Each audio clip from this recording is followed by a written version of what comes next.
Guys, nakita niyo ito guys. Ito yung parts ng motor guys na makatulong talaga guys. Ito yung introduce ko ngayon guys. Ito yung tinatawag na engine oil cooler. Itong engine oil cooler guys, siya yung taga pagpaginaw ng mainit na makina natin sa motor. Nagagamit ito, useful ito guys, lalo na pag long ride kayo guys. Kasi siya yung magbigay ng ginaw ng makina mo para hindi mag-overheat.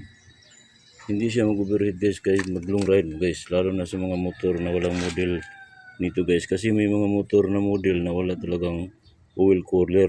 Pero yung mga bagong model ngayon, usually kasagaran talaga, mayroon talagang oil cooler.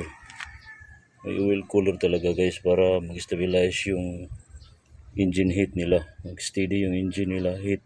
Hindi masyadong mainit, hindi rin masyadong ginaw, okay lang.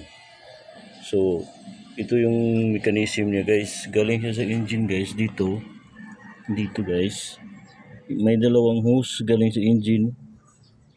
Dito sa engine, papunta dito. Guys.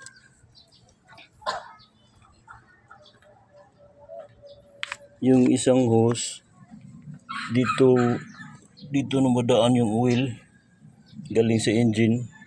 Pagpunta niya dito guys, dito umiikot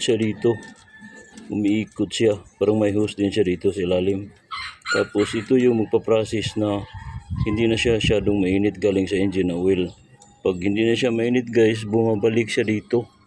Pagbalik niya dito guys, bumabalik siya sa engine. Pagbalik niya sa engine, hindi na siya mainit ang oil. So ang nangyari, yung motor mo, yung engine oil niya, hindi siya mainit. Hindi mag-overheat yung motor mo kahit long ride ka pa. So nakatutulong ito guys, lalo na sa model ng mga motor na walang engine cooler. So para sa akin guys, malaking tulong ito. So i-recommend ko ito guys, lalo sa mga motor na walang engine cooler, oil cooler. So mag-search lang kayo, may mga sealer na lahat ng mga uri ng motor guys, model. I-ano mo lang yung model, like ganito, TMX 125.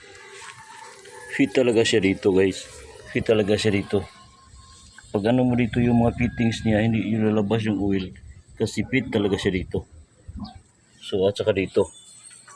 So okay dito guys.